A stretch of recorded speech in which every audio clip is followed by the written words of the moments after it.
ഇന്ന് നമുക്ക് വെറൈറ്റി ആയിട്ടുള്ള ഒരു ഈവനിങ് സ്നാക്കിൻ്റെ റെസിപ്പി നോക്കിയാലോ. അതിന് വേണ്ടിയിട്ട് സോയ സോസ് ഒഴിച്ച് വെച്ച് നമ്മൾ മാറ്റി വെച്ചിട്ടുള്ള ബോൺലെസ് ചിക്കനിലേക്ക് 1 സ്പൂൺ ഇഞ്ചി വെളുത്തുള്ളി പേസ്റ്റ്, 1/4 ടീസ്പൂൺ മഞ്ഞൾപ്പൊടി, 1 ടീസ്പൂൺ മുളക് പൊടി, 3/4 ടീസ്പൂൺ ഗരം മസാല, ആവശ്യത്തിന് ഉപ്പ്, 1 ടേബിൾ സ്പൂൺ മൈദ, 1 ടേബിൾ സ്പൂൺ കോൺഫ്ലവർ പൊടി, 1 ടേബിൾ സ്പൂൺ അരിപ്പൊടി, 1 മുട്ട എന്നിവ ചേർത്ത് നന്നായി കൈകൊണ്ട് മിക്സ് ചെയ്ത് മാറ്റി വയ്ക്കുക. എന്നിട്ട് എണ്ണ ചൂടാകുമ്പോൾ നമ്മൾ അതിലേക്ക് ഇട്ട് കൊടുത്ത് നന്നായി വറുത്ത് കോരി മാറ്റി വയ്ക്കാം. അപ്പോൾ ഇത് മുതിർന്നവർക്കും കുട്ടികൾക്കും ഒരേപോലെ ഇഷ്ടപ്പെടുന്ന ഒരു നല്ല ഈവനിങ് സ്നാക്കിൻ്റെ റെസിപ്പിയാണ് കേട്ടോ. എല്ലാവരും ഒന്ന് വീട്ടിൽ ട്രൈ ചെയ്ത് നോക്കുക. നമ്മുടെ ചാനൽ ആദ്യമായിട്ടാണ് കാണുന്നതെന്ന് വെച്ചാൽ ഒന്ന് സപ്പോർട്ട് ചെയ്യണേ. അപ്പോൾ നമ്മൾ ചിക്കൻ നന്നായി മുരിഞ്ഞ് വന്നിട്ടുണ്ട്, അത് മാറ്റി വയ്ക്കുക. ഇനി നമുക്ക് വേണ്ടത് കാബേജ്, കോളിഫ്ലവർ, ഇത് ചെറുതാക്കി അരിഞ്ഞ് വെച്ചതാണ്. അതിലേക്ക് 1 സ്പൂൺ ഇഞ്ചി വെളുത്തുള്ളി പേസ്റ്റ്, 1/4 ടീസ്പൂൺ മഞ്ഞൾപ്പൊടി,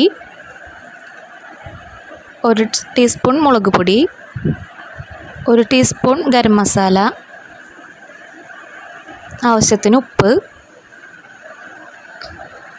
1 ടേബിൾ സ്പൂൺ കോൺഫ്ലവർ പൊടി, 1 ടേബിൾ സ്പൂൺ മൈദ, 1 ടേബിൾ സ്പൂൺ അരിപ്പൊടി.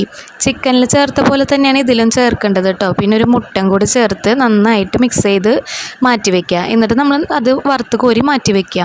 ഇത് വെറുതെ വറുത്ത് കഴിക്കാനും നല്ല രസമാണ്. ഈ വെജിറ്റേറിയൻസിന് നമ്മളിതുപോലെ ചിക്കൻ വറുത്ത് കഴിക്കുന്ന പോലെ ഇതും വറുത്ത് കഴിക്കാൻ നല്ലൊരു പക്കോട പോലെയാണ് കേട്ടോ ഇത് കിട്ടുക. എന്നിട്ട് നമ്മളത് വറുത്തെടുത്തതിനെ ഒന്ന് കൈകൊണ്ട് ഞെരടി ഒന്ന് ചെറുതാക്കി എടുക്കണം.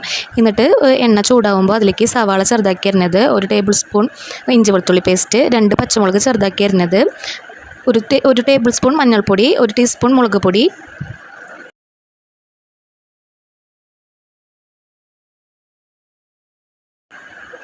കുറച്ച് ഗരം മസാല, പിന്നെ കറിവേപ്പില എന്നിവ ചേർത്ത് നന്നായി ഇളക്കിയതിന് ശേഷം നമ്മൾ കൈകൊണ്ട് ഞെരടി വെച്ചിട്ടുള്ള കോളിഫ്ലവറിൻ്റെയും കാബേജിൻ്റെയും വറുത്ത് വെച്ചതില്ലേ, അതും ചിക്കൻ വറുത്ത് വെച്ചതും അതിലേക്ക് ഇട്ട് കൊടുക്കുക. എന്നിട്ട് കുറച്ച് സോയ സോസ്, കുറച്ച് ടൊമാറ്റോ സോസ്, 1 പിടി മല്ലിയില ചെറുതാക്കി അരിഞ്ഞത് എന്നിവ ചേർത്ത് നന്നായി മിക്സ് ചെയ്ത് കൊടുക്കുക. അപ്പോൾ ഹൈ ഫ്ലെയിമിൽ വെച്ചിട്ട് വേണം ഇത് മിക്സ് ചെയ്ത് കൊടുക്കാൻ. അപ്പോൾ അതിൻ്റെ ഒരു നല്ല ടേസ്റ്റ് വരും കേട്ടോ. ഇത് ഇനി നമ്മൾ പൊറോട്ടയിലാണ് റോൾ ചെയ്തെടുക്കണേ. ഇതിപ്പോൾ നമുക്ക് ചപ്പാത്തിയിലോ അല്ലെങ്കിൽ കുബൂസ് അങ്ങനെ എന്തിൽ വേണമെങ്കിലും നമുക്ക് റോൾ ചെയ്തെടുക്കാം കേട്ടോ. നല്ല ടേസ്റ്റാണ് ഇത് കഴിക്കുക. അപ്പോൾ എല്ലാവരും ഒന്ന് ട്രൈ ചെയ്ത് നോക്കിയിട്ട് അഭിപ്രായങ്ങൾ കമൻറ്റ് ചെയ്യുക.